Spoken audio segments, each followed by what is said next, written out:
Hello जी guys, अस्सलाम वालेकुम। निशा Fatima vlogs पे एक बार आप सबका फिर से वेलकम। मेरी प्यारी प्यारी यूट्यूब फैमिली, आप लोग कैसे हैं? आई होप आप लोग ठीक होंगे और शुक्र अल्हम्दुलिल्लाह कि हम भी बिल्कुल खैरियत से हैं। तो फ्रेंड्स, आज का हमारा व्लॉग कुछ डिफरेंट है। तो आज हमने आप लोगों के साथ अपने लाइफ एक्सपीरियंस शेयर किया है। तो हमारी वीडियो को स्किप मत कीजिएगा। इंशाल्लाह आपको हमारी वीडियो से बहुत ही ज़्यादा मोटिवेशन मिलेगा, बहुत ही ज़्यादा पॉजिटिविटी मिलेगी। तो हमारी व्लॉग को फुल वॉच कीजिएगा और हमारी वीडियो पे अगर नए हैं तो हमारे चैनल को सब्सक्राइब कीजिएगा, वीडियो को लाइक कीजिएगा एंड बेल आइकॉन को ज़रूर प्रेस कीजिएगा। चलिए शुरू करते हैं अपनी वीडियो। और अगर आज आपको हमारी वीडियो पसंद आ जाए तो हमारी वीडियो पे एक प्यारा सा कमेंट लाजमी कर दीजिएगा। तो फ्रेंड, चलें शुरू करते हैं आज की अपनी वीडियो। शुरू से ही जब मैं टीनेज एज में आई, फिर एडल्ट एज में आई, तो मैं बहुत ज़्यादा इस्लामी घराने से ताल्लुक़ नहीं रखती थी। बस मैं ऐसी थी कि नमाज़ पढ़ लिया तो पढ़ लिया, नहीं पढ़ा तो नहीं पढ़ा। हालांकि अम्मी पापा कभी कभी डांटते थे कि नमाज़ पढ़ो, मगर यह है कि मेरा मन करता था तो पढ़ती थी और मन करता था तो नहीं पढ़ती थी। अल्हम्दुलिल्लाह फ्रेंड, माशाल्लाह हम सब मुसलमान हैं, लेकिन बाज़ घर ऐसे होते हैं जहाँ पे दीन की तरफ बहुत ही ज़्यादा तवज्जो दी जाती है। दुनियावी इल्म से भी ज़्यादा दीनी इल्म की तरफ तवज्जो दी जाती है। लेकिन हमारे घर का माहौल हाफ हाफ था। तो दिल किया तो नमाज पढ़ ली, नहीं किया तो नहीं पढ़ी। वो एज भी ऐसी होती है ना, जिसमें दीन की बहुत ज़्यादा अकल या शोर नहीं होता है। बाकी बच्चों की तरह हमने भी कुरान पढ़ा, कुरान को मुकम्मल किया, दोहराया और फिर नमाज पढ़ लिया तो पढ़ लिया और नहीं पढ़ा तो नहीं पढ़ा। उसके बाद टीनेज एज, फिर एडल्ट एज, फिर शादी। शादी से पहले की लाइफ बिल्कुल डिफरेंट होती है और शादी के बाद की लाइफ बिल्कुल डिफरेंट। मैं उस घर से थी जहाँ पर शादी से पहले मेरे ऊपर कोई भी रिस्पॉन्सिबिलिटी नहीं थी, कोई भी जिम्मेदारियाँ नहीं थी। और आप में से बहुत से लोग ऐसे होंगे जिसमें सारी जिम्मेदारियाँ माँ बाप के कंधे पर ही होंगी। तो आम गर्ल्स की तरह मैंने भी पढ़ा लिखा, स्कूल गई, फिर कॉलेज गई और फिर उसके बाद फिर शादी हो गई, जैसे कि नॉर्मली हमारी सोसाइटी में होती है। तो शादी के बाद जाहिर है कि बिल्कुल एक डिफरेंट लाइफ फेस करनी पड़ती है। शादी के बाद की लाइफ जो होती है उसमें तमाम औरतों को किसी न किसी प्रॉब्लम का सामना करना ही पड़ता है। मैं ये नहीं कह रही हूँ कि हर लड़की को सिर्फ शादी के बाद ही प्रॉब्लम फेस करनी होती है, बल्कि बहुत सी लड़कियाँ अपने माँ बाप के साथ रहते हुए भी बहुत सी प्रॉब्लम्स फेस कर रही होंगी। ये व्लॉग उन लड़कियों के लिए भी है जो शादी से पहले की लाइफ में हैं, और उन लड़कियों के लिए तो स्पेशली है जो कि शादी की बाद की लाइफ में है। इतना फ़र्क है कि शादी से पहले इतनी प्रॉब्लम्स को फेस नहीं करना होता है जितनी शादी के बाद फेस करना होता है। हाँ, शादी से पहले कुछ लड़कियां फाइनेंशियल हालात की वजह से डिस्टर्ब होती हैं, किसी के रिश्ते नहीं हो रहे होते होंगे, इसकी वजह से डिस्टर्ब होती होंगी। बस एक ही दो मसले होंगे जिनकी वजह से वो डिस्टर्ब होती हैं। बाकी जो मेजर प्रॉब्लम्स होते हैं वो तो शादी के बाद ही स्टार्ट होती है।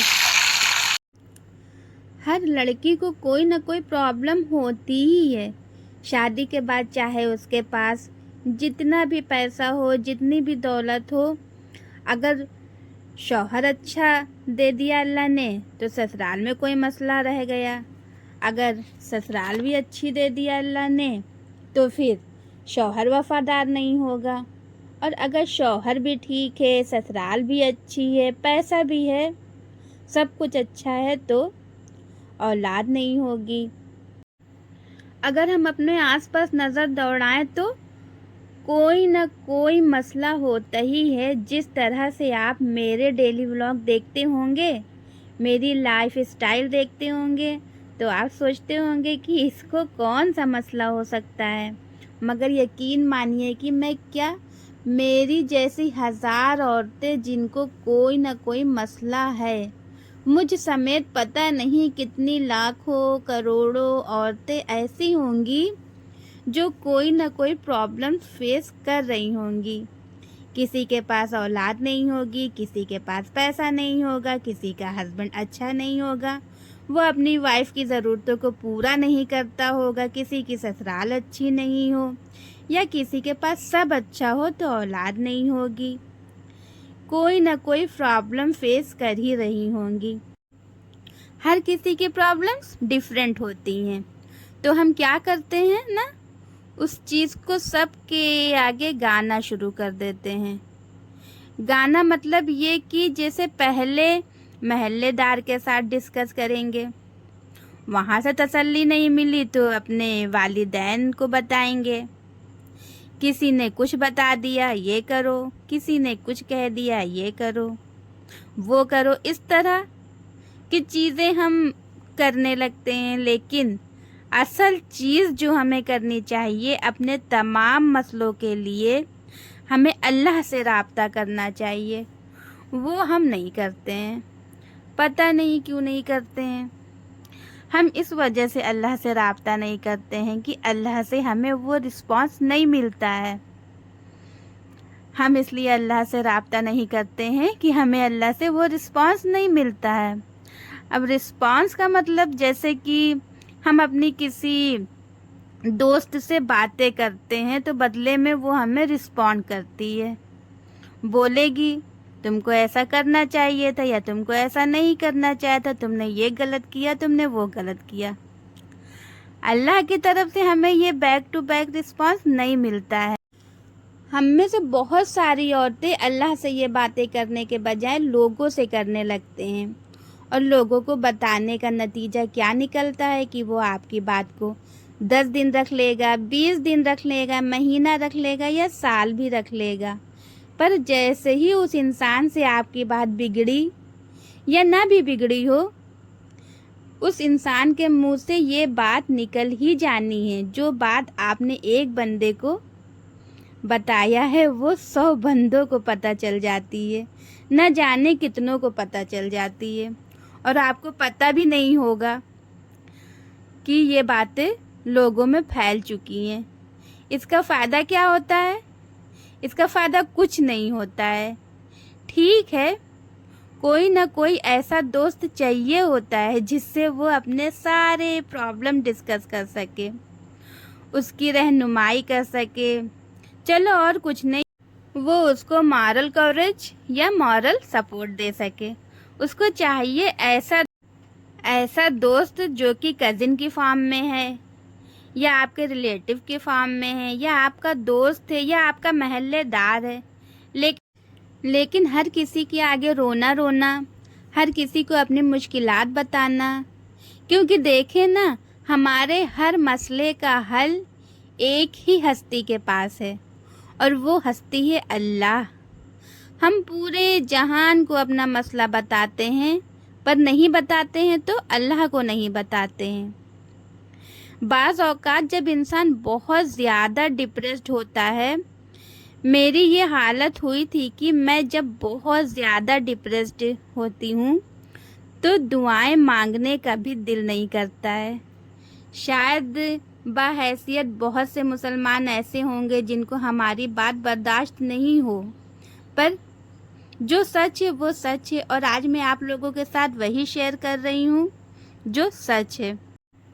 हम में से बहुत सारी औरतें ऐसी भी होंगी जिनका वाकई में बहुत ज़्यादा डिप्रेशन या बहुत ज़्यादा प्रॉब्लम्स की वजह से एंजाइटी में जाती हैं। उस वक्त ना उनका दुआएं मांगने में भी दिल नहीं लगता है, और ना नमाज पढ़ने का दिल करता है। वही बात है ना कि अल्लाह की तरफ से बैक टू बैक रिस्पांस नहीं मिलता, तो फिर दिल नहीं करता नमाज पढ़ने का। बट एक चीज़ जिसकी वजह से मेरा अल्लाह के साथ कनेक्शन कायम रहा, वो सिर्फ एक चीज़ है जो मैं आज बता रही हूँ। सूरे रहमान एक ऐसी सूरे है जिसको मैं شدید ڈپریشن میں بھی پڑھا، انزائٹی میں بھی پڑھا، تب بھی پڑھا جب میرا نماز پڑھنے کا دل نہیں کرتا تھا، کیونکہ وہی میں آپ کو بتا رہی ہوں، جب انسان پریشان ہوتا ہے بہت زیادہ ڈپریشن کا غلبہ آ جاتا ہے، بس جو اللہ سے ایک امید ہوتی ہے نا وہ ختم ہو جاتی ہے، جو کہ بہت غلط بات ہے۔ بندوں سے کبھی امید رکھنی نہیں چاہیے اور اللہ سے کبھی امید چھوڑنی نہیں چاہیے۔ اصل میں مکمل اسٹرگل کے بعد نہ ختم ہونے والی ناکامیاں بار بار فیس کرنی پڑتی ہے نا، تو بھی ایک نا امید اور مایوسی کی کیفیت ہمارے دل کے اندر پیدا ہو جاتی ہے۔ جیسے بہت ساری بہنیں ہوں گی جو اپنی لائف میں اسٹرگل کر رہی ہوں گی، کچھ گھر سے بزنس کر رہی ہوں، کچھ یوٹیوب سے اسٹرگل کر رہی ہیں، کچھ جاب کر رہی ہیں، یا کسی بھی طرح کا کوئی بھی اسٹرگل اپنی لائف میں کر رہی ہیں۔ کوئی اپنے سسرال والوں کے ساتھ اسٹرگل کر رہا ہے، کوئی اپنے ہسبینڈ کے ساتھ بے وفائی کا اسٹرگل کر رہا ہے، کسی کے پاس بچے نہیں ہیں، اس کے لیے بھی اسٹرگل کر رہی ہوتی ہیں۔ آپ نماز بھی پڑھ رہی ہیں، قرآن بھی پڑھ رہی ہیں، پر بار بار آپ کو ایسا فیل ہو رہا ہے کہ اللہ آپ کا ساتھ نہیں دے رہے ہیں، اور ناکامی اسی کی کیفیت ہے کہ آپ اللہ سے مانگے جا رہے ہیں مگر آپ کو مل نہیں رہا ہے، حالانکہ ایسا ہو نہیں رہا ہوتا ہے۔ تو آپ بہرحال ایک ایسے فیز میں چلے جاتے ہو جہاں سے آپ کو اللہ کی طرف سے امید ختم ہو جاتی ہے۔ پر کبھی کچھ بھی ہو جائے آپ کو اللہ کی طرف سے امید ختم نہیں کرنی ہے۔ جب آپ اللہ کی طرف سے امید ختم کر دیتے ہیں نا، اٹ مینس آپ ساری کشتیاں جلا چکے ہوتے ہیں، کیونکہ اللہ کے سوا کوئی ذات نہیں ہے جو آپ کی پریشانی کو ختم کر سکے یا اس دکھ کو ختم کر سکے جس کو آپ سہ رہے ہو۔ اب کوئی ذات نہیں ہے جو آپ کی انزائٹی کو، ڈپریشن کو، پریشانی کو ختم کر سکے۔ کچھ نہ کرو، بس صرف 3 بار سورہ رحمان آپ کو پڑھنی ہے۔ اور میں یہ کیوں کہہ رہی ہوں؟ کیونکہ میں نے یہ کیا ہے اپنی لائف میں، کرتی آ رہی ہوں کئی سالوں سے، اور جتنا چینج میں نے اپنی لائف میں فیل کیا ہے نا، مجھے نہیں پتا۔ جیسا یوٹیوب پر آپ ویڈیو دیکھتے ہوں گے کہ سورہ رحمان پڑھنے سے یہ ہو گیا، سورہ رحمان پڑھنے سے میری لائف میں وہ معجزہ ہو گیا، مجھے نہیں پتا ہوتا ہے کہ نہیں ہوتا ہے۔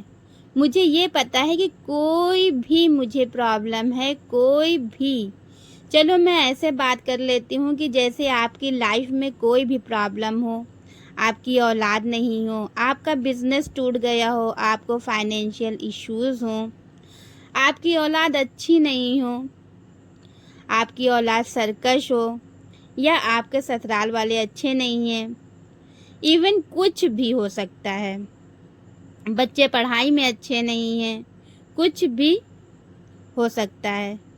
سورہ رحمان پڑھنا شروع کر دیں، صرف دن میں 3 بار سورہ رحمان۔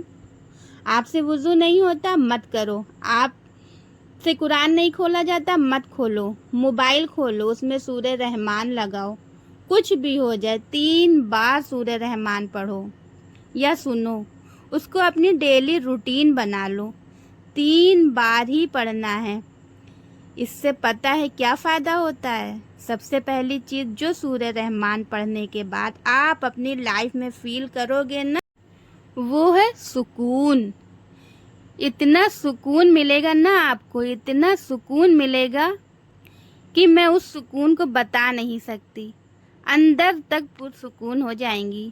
جو بھی آپ کے مسئلے چل رہے ہوں گے وہ ایک دم سے جھٹکے سے آپ کے دماغ سے غائب ہو جائیں گے۔